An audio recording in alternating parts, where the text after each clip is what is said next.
Attorney Dave, siguro yung isa din na gusto kong malaman is kasi marami, based sa survey natin kanina, no, 88% hindi pa na-audit. So, ano yung mga pwede nilang gawin? Ano yung mga best practices? Sana magmanawag sila. Magdasal. Dasal.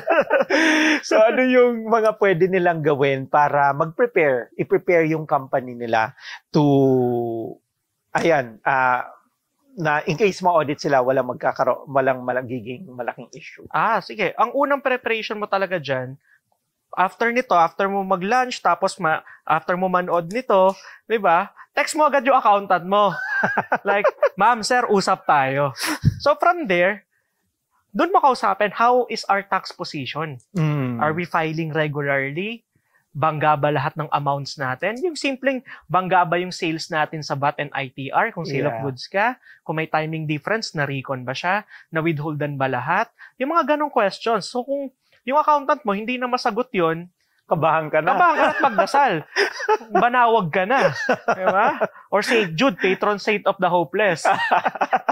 So yung mga gano'n, talk with your accountant. If you don't have an accountant, or meron kang consult, external, ganun din, same question.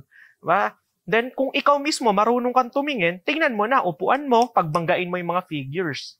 Kung tugma ba talaga, yung simpleng rent expense mo ng 2023, 1M. Pagtingin mo sa 1601 EQ withholding, ang na-withholdan mo lang pala, 500,000, patay. Kulang ka ng withholding. Mga ganong bagay na simpleng reconciliation item. Isa yun sa best preparation talaga is pagiging ready for yourself na ikaw mismo na double check mo. So before kang i-check ng government authority, i-check mo na muna sarili mo. Then second preparation mo, knowledge accumulation like this. Kasi tax is very dynamic.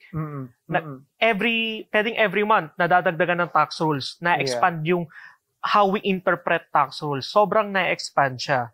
Therefore, by attending mga gantong lectures, ang daming lectures all they have to do is Google or search. Maraming lecture. At sa mga nanonood dito, good job.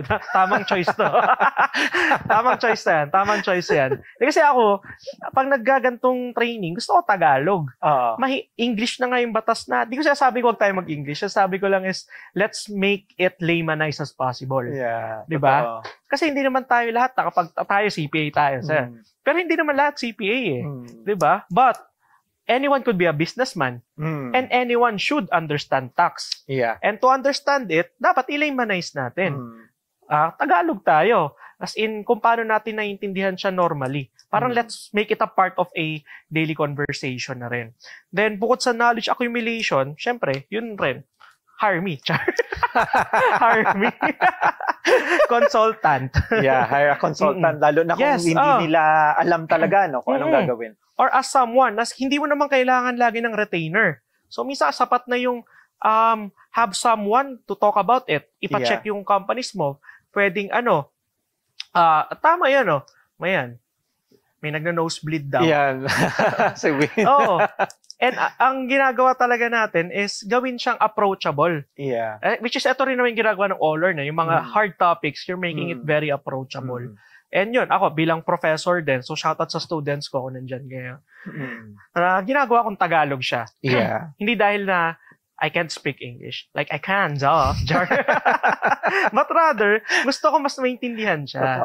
And yun, you could hire a consultant, not necessarily full-time, but pwedeng casual check, quarterly check, annual check lang. Yun. Kasi, if para sa'yo, time-consuming aralin lahat to, hire someone to do it. Totoo. Worth it yung investment. Yung iba kasi ayaw magbayad Monthly yan yung iba. But para sa akin, yung cost-benefit analysis niyan, bayad ka monthly ng maliit lang, hindi ka ma-audit ng 100,000, 200, 500,000. So cost-benefit analysis wise, at may peace of mind ka. Yeah. Diba?